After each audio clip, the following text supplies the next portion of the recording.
today we're going to continue our discussion of the special linear 2x2 complex matrices, right? SL2C. So remember, just a brief recap, SL2C is basically defined by the following, right? So we can do LA, I, LJ, and that's going to be determinant. This is actually the determinant of L, but if you have arbitrary indices A and B, it's going to be proportional to epsilon A, B. So in other words, it's just determinant L equals to 1, right? So these two statements are equivalent.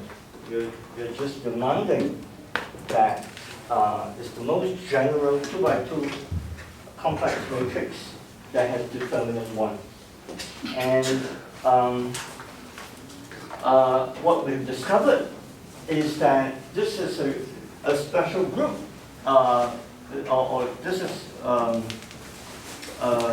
of physical relevance because this basically implements Lorentz transformations.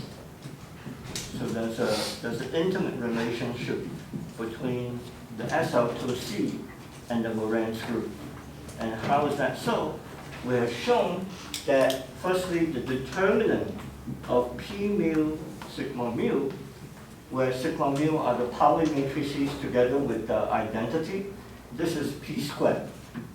And so under SL2C, P mu sigma mu, and then L dagger,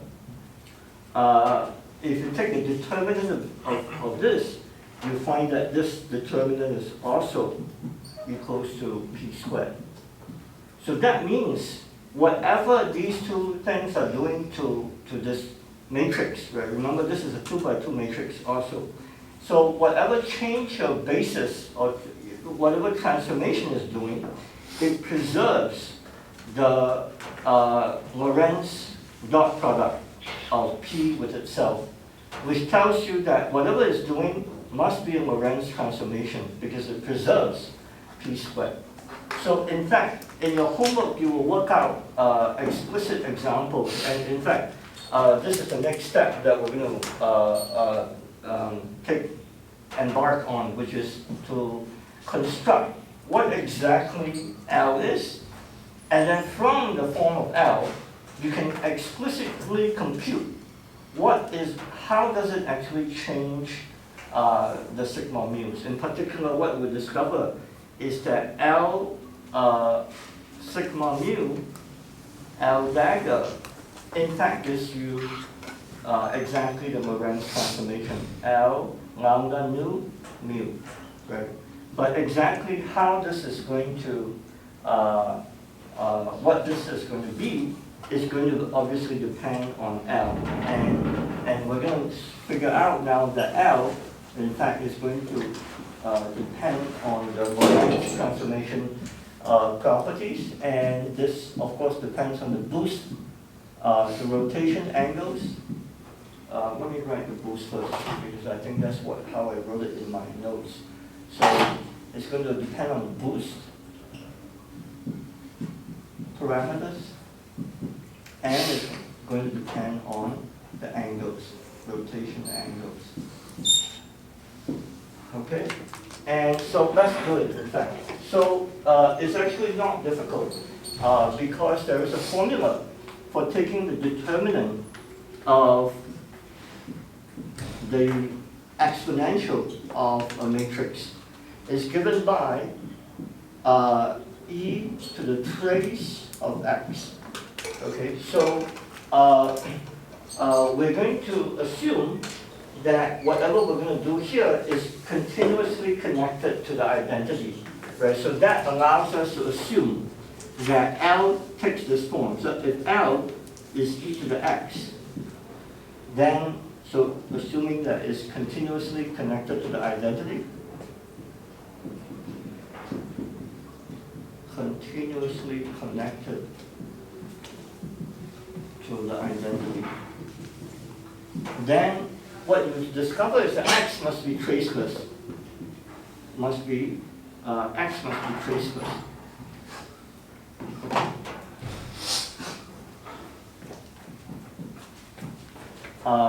Actually, it must be, so let's be a little bit more careful. So what you will discover is that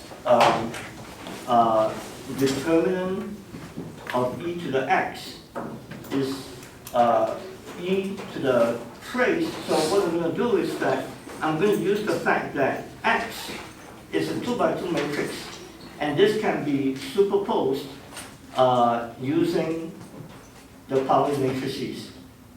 Okay, because these are complete. These are complete bases. This is a complete basis.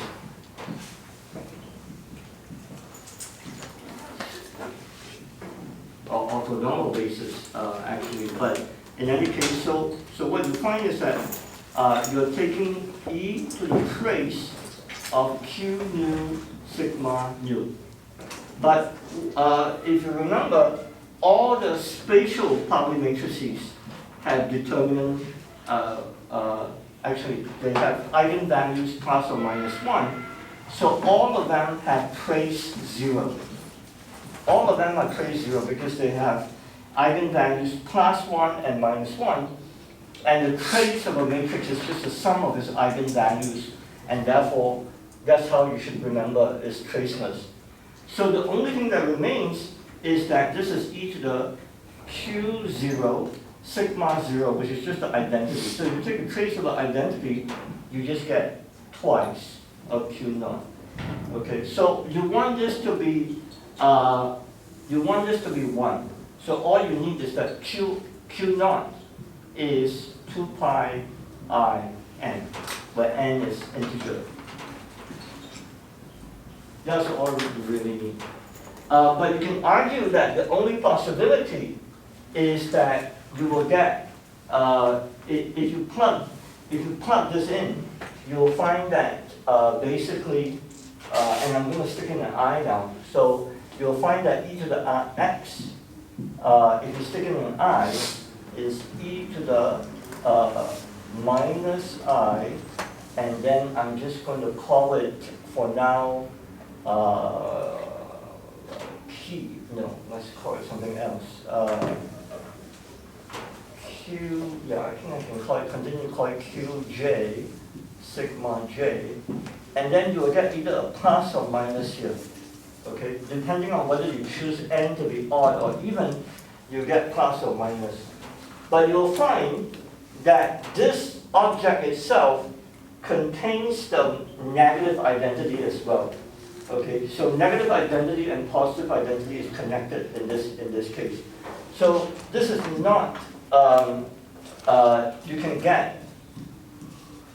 can obtain minus identity from e to the minus I qj sigma j. Okay, so therefore we can drop that. So therefore the most general form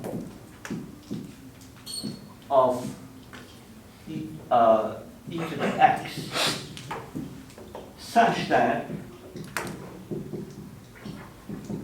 determinant of L is 1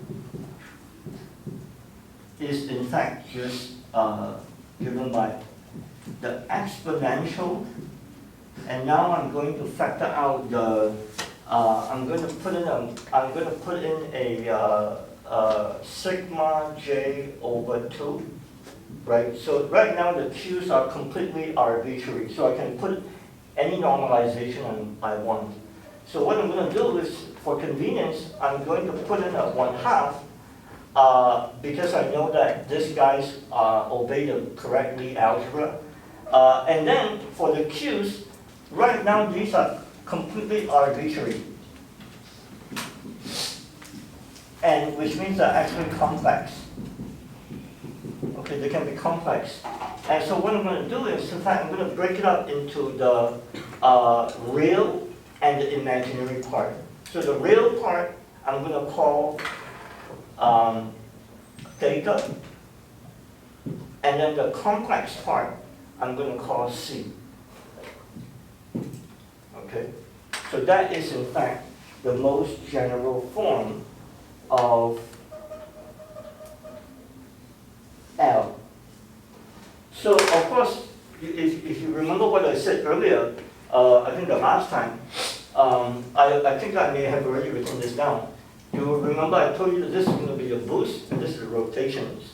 But actually I haven't shown that. I haven't shown you that that is the case. And what you're going to discover is you can do an explicit calculation because of the special properties of the Pauli matrices.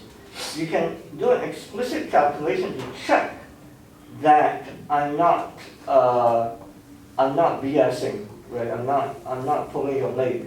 And in fact, they do in fact give you boosts and rotation. So let me just tell you, for example, what happens here.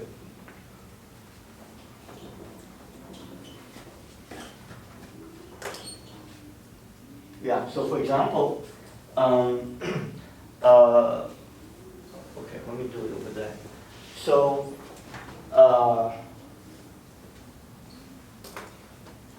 let me do rotations here. So rotations is gotten if you set C to 0. And what you find is that e to the minus I theta dotted into sigma over 2. In fact, remember this is just nothing but SU2. If this is L, then if you do the following, if you do L sigma mu L dagger, what you discover is that for mu equals to 0,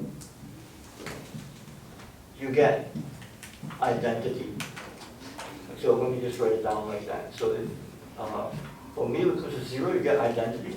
But for the spatial components, you in fact get the rotation matrix. So for example, yeah, so you in fact you get the following. Let me just write it down. You get sigma J rotation matrix J I P I. Okay, let me write it as this. Okay, so this will be a rotation matrix. And in particular, you will work out explicitly what happens if you write down rotations about, say, the z-axis, or about the y-axis, or about the x-axis. Okay, you do this explicitly in your homework. Well, you choose one of them, and you'll verify directly that you get the expected form. Meaning, what would you get, right? So you will get that this guy is exactly, for example, if I equals to, if theta equals to theta times, say, the z direction, then you're rotating the 1-2 planes, and you get, say, cosine theta minus sine theta, cos theta, 1, 0, 0, 0, 0. Okay, that's what you get for the rotation matrix. But you should do it for yourself to see that that is in fact what would happen. And then you discover that when you set theta to 0 and do the same calculation, but now for C, then you will discover the boost matrix. Okay, the boost, yeah, you will discover the boost matrix.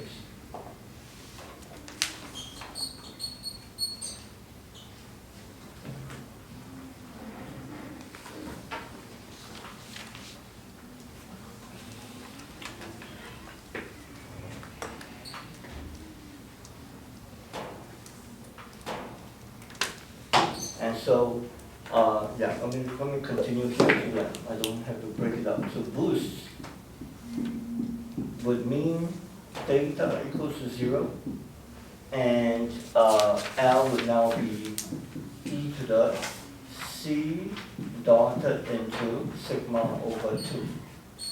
Okay. Well, the first thing to notice is that this is a unitary. This is unitary. That's exactly why it's SU2. Right. The S is guaranteed by the fact that we constructed it to be determinant 1. But the unitarity is not guaranteed. So what we discover is that this guy is in fact not unitary.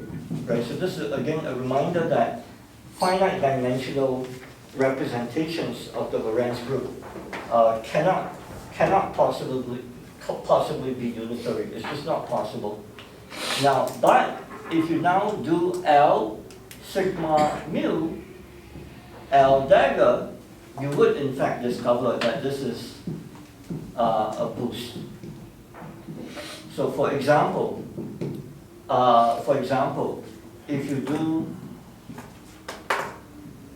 do L equals to e to the c sigma 1 over 2, what does that mean? It means you're boosting in the first direction, and you will discover that your boost matrix would look something like this. It will look like cosh C, sinh C, sinh C, cosh C, and then it's a it's 4 by 4, right? So 1, 1, 0, 0, 0, 2 by 2, 0, this is 2 by 2, 0, 0.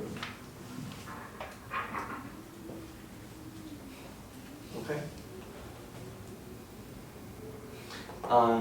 And so for your homework, you'll actually work it out and see it for yourself that this is true. Okay.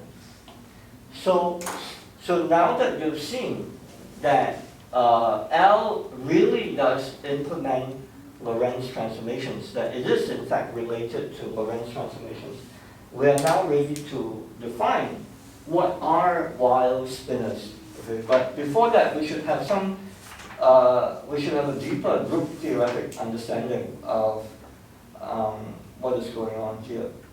Okay, so before we go there, but we should first understand what is really going on here. Okay, so for this, I want to remind you guys that the Lie algebra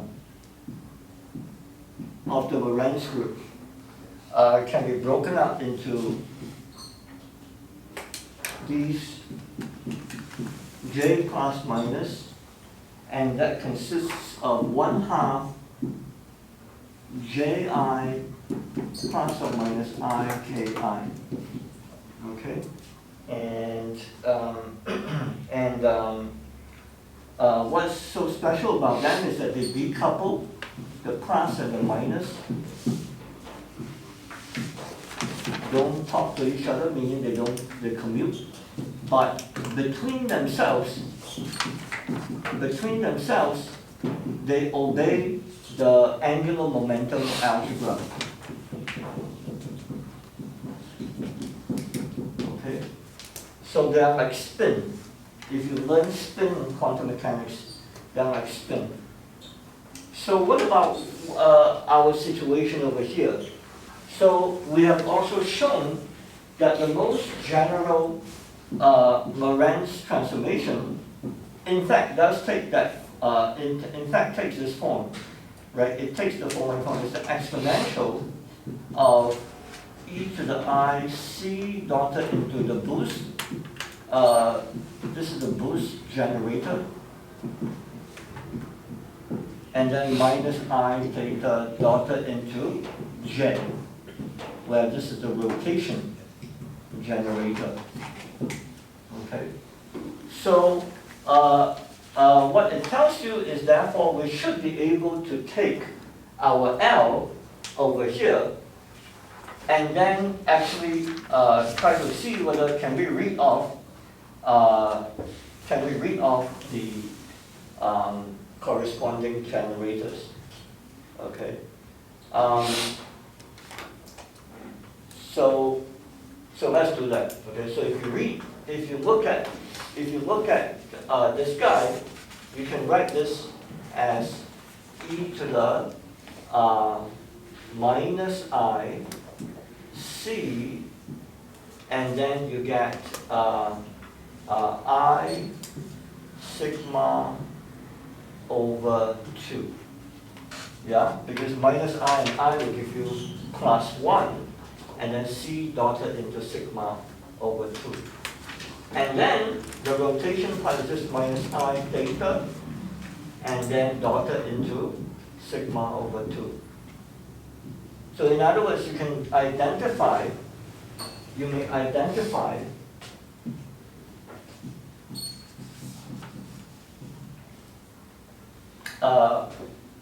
for L that K is in fact I sigma over 2, and J is in fact sigma over 2. Okay, and I've noted before that K is not permission, and so you can check. In fact, K star, K dagger, in fact, is minus I sigma over 2, and so it's actually anti-Hermitian, right? So it's actually minus K. But in any case, that means that I can now plug this guy into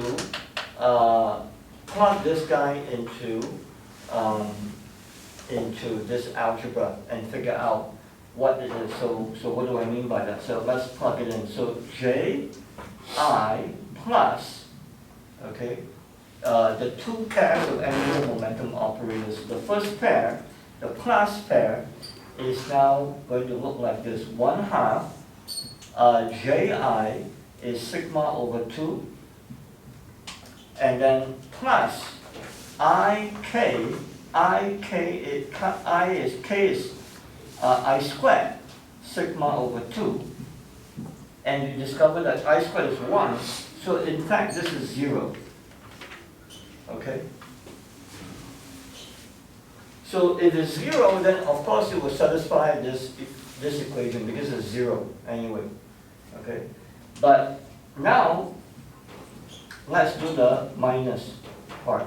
It's 1/2 sigma. I'm sorry, I put a. Let me follow this notation. So let me put I here. Sigma over 2, and then minus I squared sigma over 2. Right. So this part is the same, except I flip plus to minus, and then this will just give me plus 1. And so this will give me 1/2 sigma.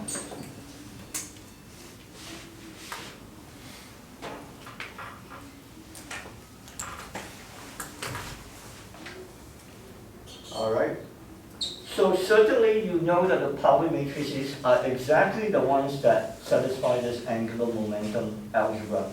So it's not surprising to see this, right? But now there's an added layer of meaning, which is to say that we have correctly identified that L not only satisfies the angular momentum, L not only gives us Lorentz transformations, we have now correctly identified the generators, right? Why? Because we have now verified that they give us the J's that satisfies these guys, and these guys are equivalent to the SO31 algebra. Okay, and so, and then, not only that, we have discovered that if you label, remember that this pair of J's should give us 2 spin labels. Okay, 1 for each of this. But this is 0, so what we've discovered is that this L actually gives us J plus J minus equals to, in fact, 0, 1/2. Why 1/2? Because this eigenvalue, so sigma over 2, is plus minus 1/2. So this is spin 1/2 for the J minus, but spin 0 for the J plus. Okay, so this is often called the chiral It's just a name, okay, but chiral left-handed spin 1/2. Okay? And this is one of the two Weyl spinors that occurs in nature. Well, I've got to be a little bit careful. I mean, the direct spinor is, what I mean is that it's 1/2 of the direct spinor, but the Weyl spinor, usually people mean the massless spinor. But I would call it a Weyl spinor because it transforms like 0, 1/2, right? Okay. So you might ask, what about the other guy? 1/2, 0. And then instead of 1/2, 1/2. So actually 1/2, 1/2 is staring at you. This is the 1/2, 1/2 representation, but I'll get to that in a little bit. But how about the right? Come again? But how about the right hand spinor? Yeah, I'll do that. Yeah, I'll do that right now, actually, yeah. So this J plus and J minus is a spinor? It's the label of the spin, right? Remember the J's are the angular momentum algebra, except that this is not quite the same angular momentum as you do. This is the real angular momentum, right? But when you embed it in the Lorentz algebra, we find that we have to take this combination to decouple the SO3, 1 algebra into two pairs of independent angular momentum algebra. So what we mean by spin here is actually the eigenvalues of these guys, which are the J and the K combination, not quite the J above, right? So this is the subtlety about doing Lorentz symmetry.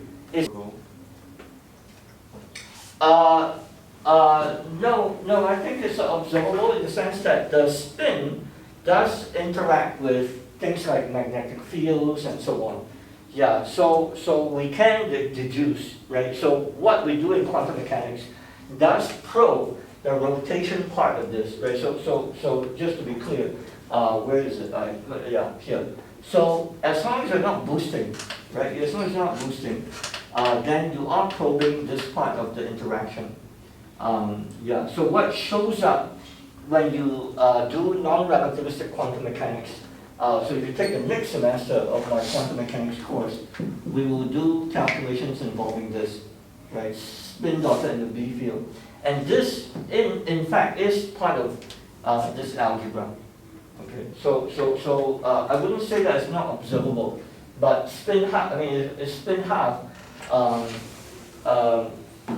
and it will show up in things like the magnetic moments and so on, right?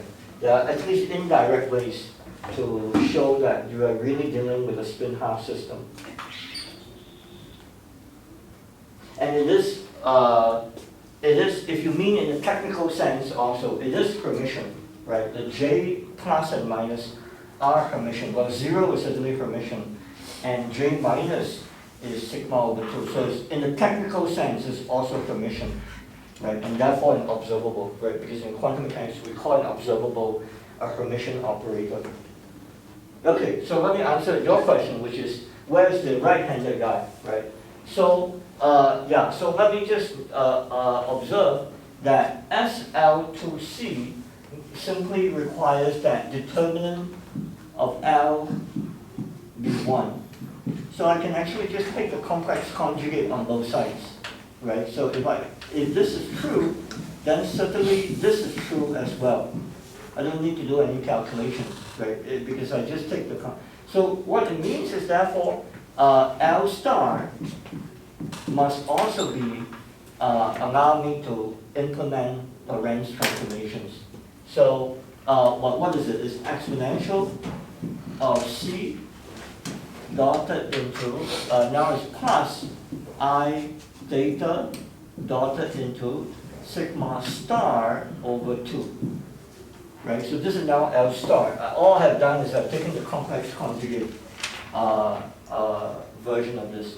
Now, it turns out that this is inequivalent to this.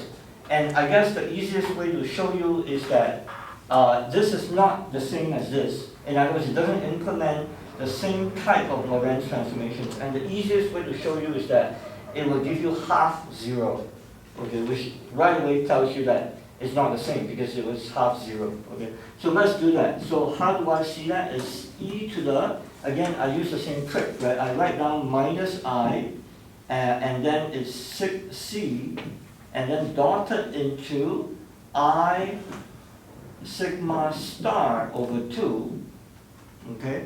And then I get minus I theta, and then because I need a plus, I need to have minus sigma star over 2.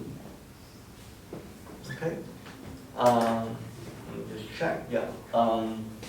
So you see that there are some subtle differences. Firstly, sigma is now complex conjugated, and now it's I and a minus, whereas previously it was I and a plus. Okay? But now let's check. Let's check now, what do we get for our J plus and J minus, right? So firstly, we identify K with I sigma star over 2 and J with minus sigma star over 2, okay? And then we now do the calculation. J plus is 1/2 J plus IK, so it's minus sigma star over 2, and then plus IK, which is I squared sigma star over 2, and so what you get is minus 1. So altogether you get minus sigma star over 2. Okay? By the way, so you might remember that we said this at the very beginning of this whole discussion, which is that both the sigma over 2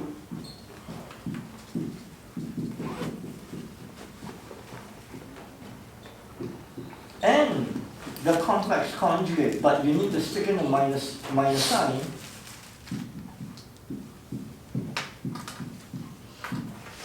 This is why I had to say this at the beginning. Both this guy and these guys obey the angular momentum algebra. Okay? So, and if you only do rotations, it turns out that it's equivalent.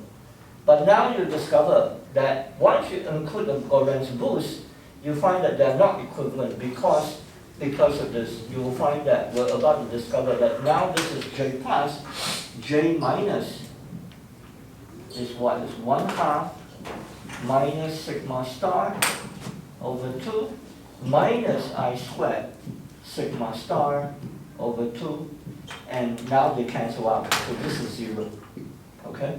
And therefore J plus J minus is now, this is spin half because it obeys the same angular momentum algebra, but now this is 0 because the generators are all 0. So you can't get anything else but 0. Okay? So now we have it. We have now the chiral, now I have to erase something. So this part is now the chiral right-handed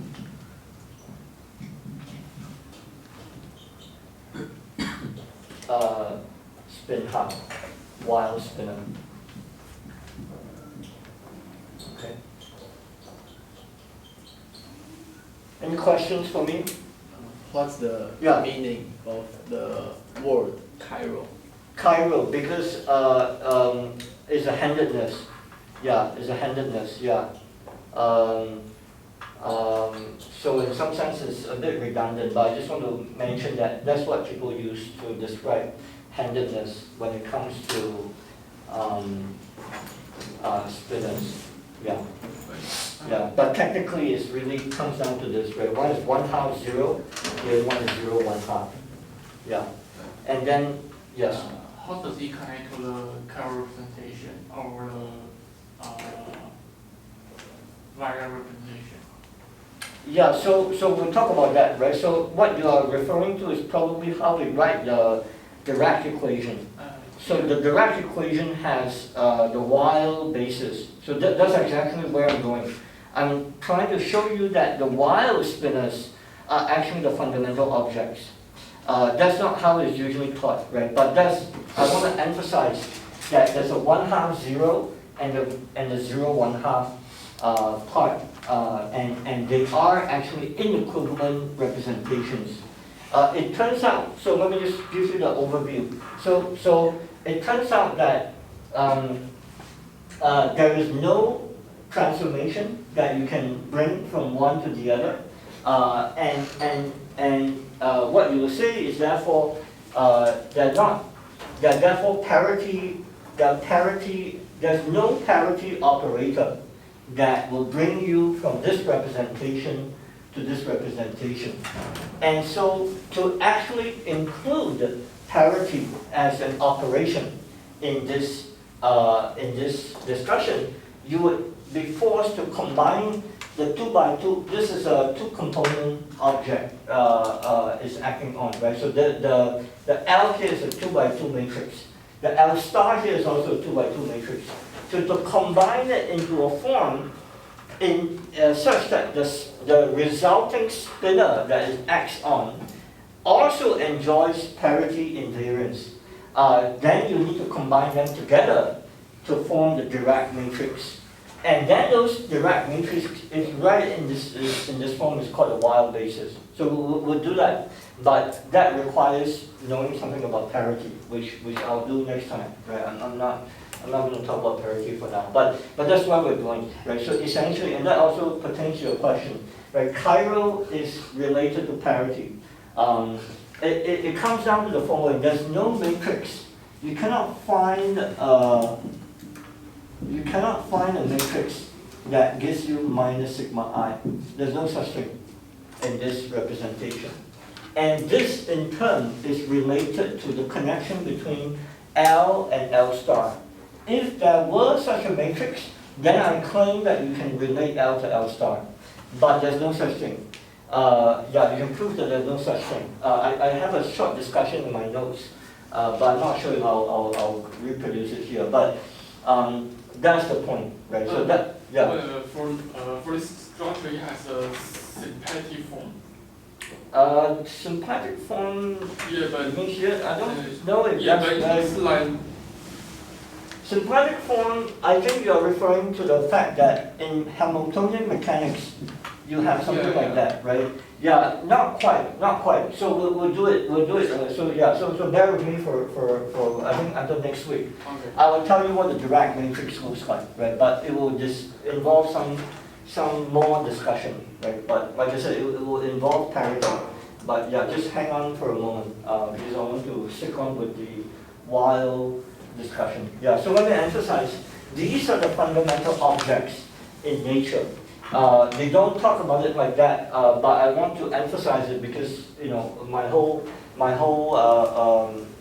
theme here for this part of the course is symmetries, right? And I want to show you from spin half perspective what are the fundamental objects, and these are the fundamental objects. So let me just briefly mention also that this guy alone, this representation is a tensor product, and that's how you get the 1/2, 1/2. So let me just say that. Let me just write it down again, and then I want to say that. I have a question. Yeah. So, what is the meaning of taking the complex conjugate of the L? Yeah, it's just a way to create a possibly different representation of the same group. Yeah, it's always true actually. So if you have a representation of a group, so meaning whatever group element you have, and you transform it into a matrix, then you can prove that if this is a representation then the complex conjugate will always be a representation as well. Meaning, actually it's very easy to prove it. So representation just means that it needs to preserve the product rule, right, the multiplication rule. So D of G1, which is the representation of the group element 1, G1, and the representation of group element 2, must be the representation of G1, G2. In other words, you multiply them first, then you convert them to the representation.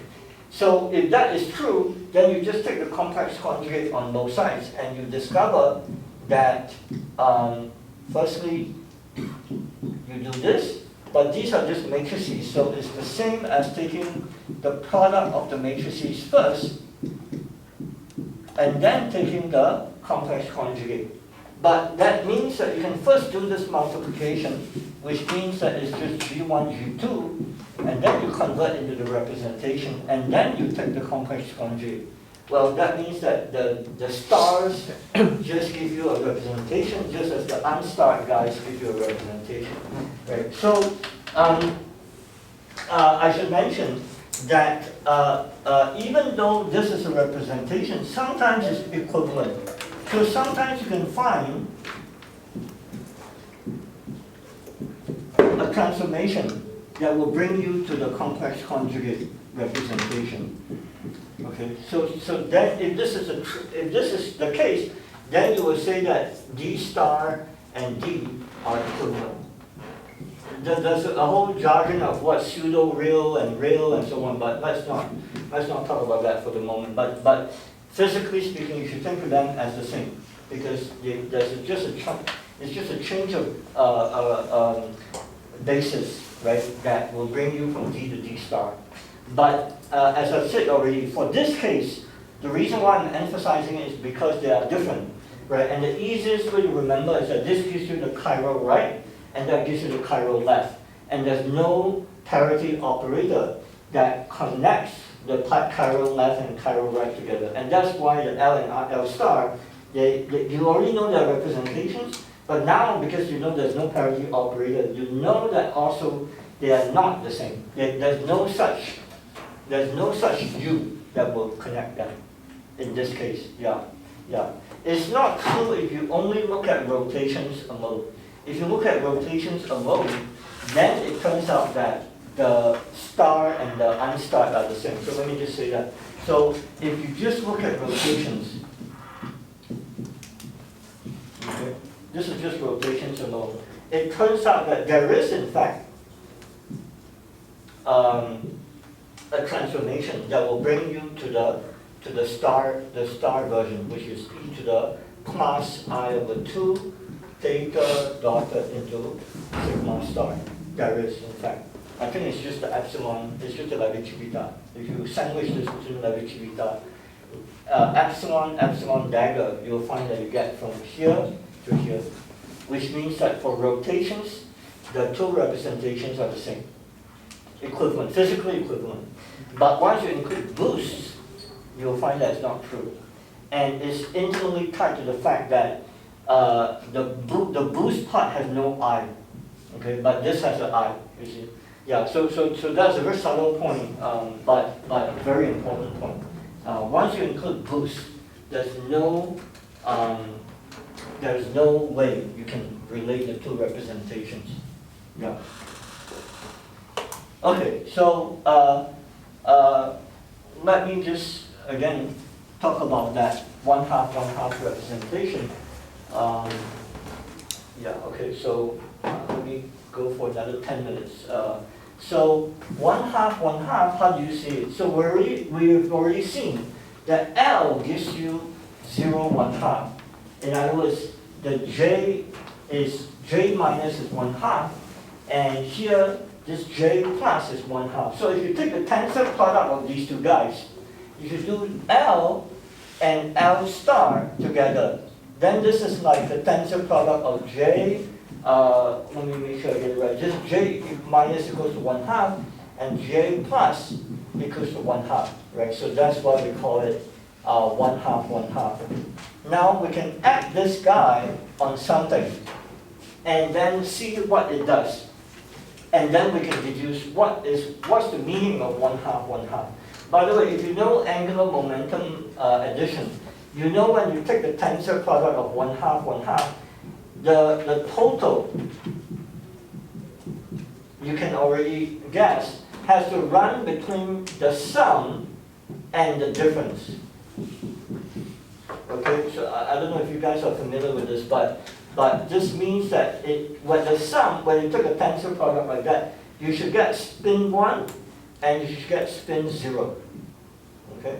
So that's what you should expect. This is the possible range of spins that you can get. I know it may not be familiar to some of you, so let me just write it over here. So if you have J1 plus J2, if you add angular momentum, those of you who have taken quantum mechanics as an undergrad, you probably have been told at least the rules of angular momentum addition. So the total is not, this class here is just a symbol. Okay? It doesn't mean you literally add them, but because actually what happens is that there's a range for this guy. So it turns out that it will range from the minimum is given by the absolute value of the difference, and then the next one will jump in integer steps, right? So add 1 and so on, all the way until you literally add them together.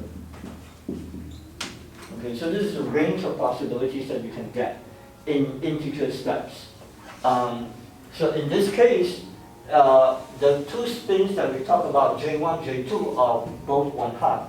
So you can get either spin 0 or spin 1. Okay? But actually we've done this before, right? So why do I say that? Because if you think about L sigma mu, L dagger, and you write it in terms of matrix notation, this actually is represented by, remember this equal dot is represented by, now I'm going to write index notation. So this is LA I, L BJ, complex conjugate, because of this dagger here, acting on sigma mu I J dot. I'm sorry, you need a dot here. Okay.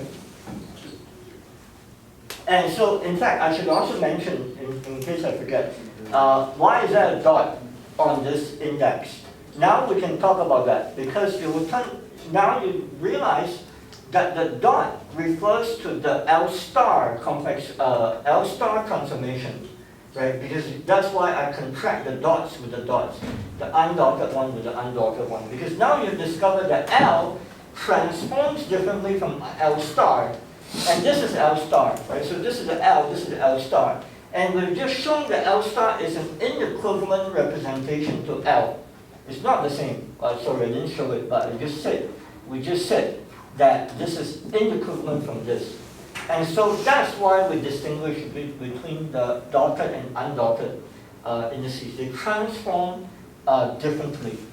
But now, this is exactly what's happening here, right? If you take a tensor product, it means that this slot, the operator in this slot is acting on a different index as the operator in this slot. But that's exactly what happens when you sandwich the Pauli matrix between these guys. And we've already shown that this guy makes it transform like a full vector.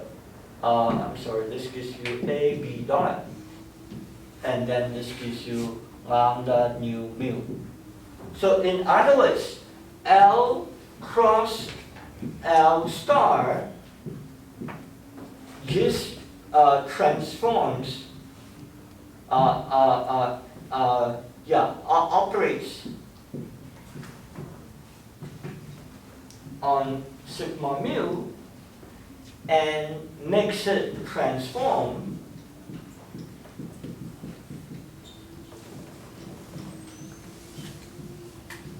as a space-time 4 vector.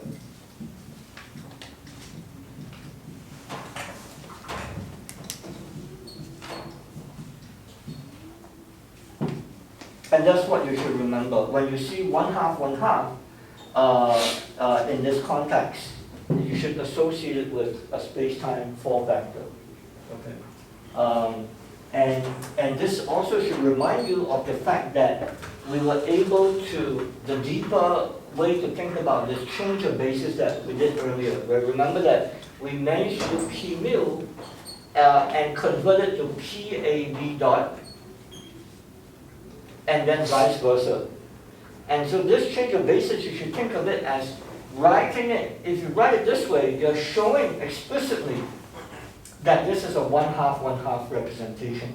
Because that's a 1/2 part, that's a 1/2 part, right? There's a J minus equals to 1/2, there's a J plus equals to 1/2 part, right? And that's why it's equivalent to this, because they transform in the same way, right? It's just how you write it.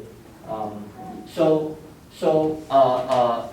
at least, so today we learned 3 different representations of the Lorentz group that you can build, starting from SL to C. Okay, and you should remember that this is the left-handed, this X on, so I should say, so this X, this is the operator. So this X on the left-handed Weyl spinor, which I'll call lambda, lambda for L, right? Left-handed. So this is the Weyl spinor, left-handed Weyl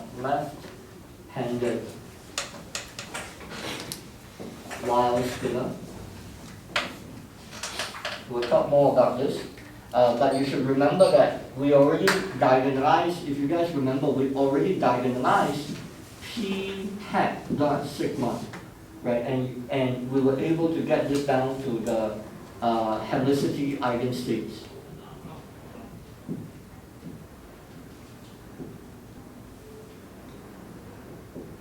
Okay, and these guys will turn out to be related to this when you look for transformation properties, right? And then this gives you the right-handed Weyl spinor, which I'll call rho prime, right? So this basically implements, so if you act it on a right-handed Weyl spinor, right-handed Weyl spinor, you would find that it transforms the Weyl spinor, either boosted or rotated or together, right? Depending on what parameters you use. And again, remember it's inequivalent. And then finally, if you do it together like that on P or PAB dot, that's a 4-vector. Okay, 3 different representations. Any questions for me? No? Okay, see you guys next week.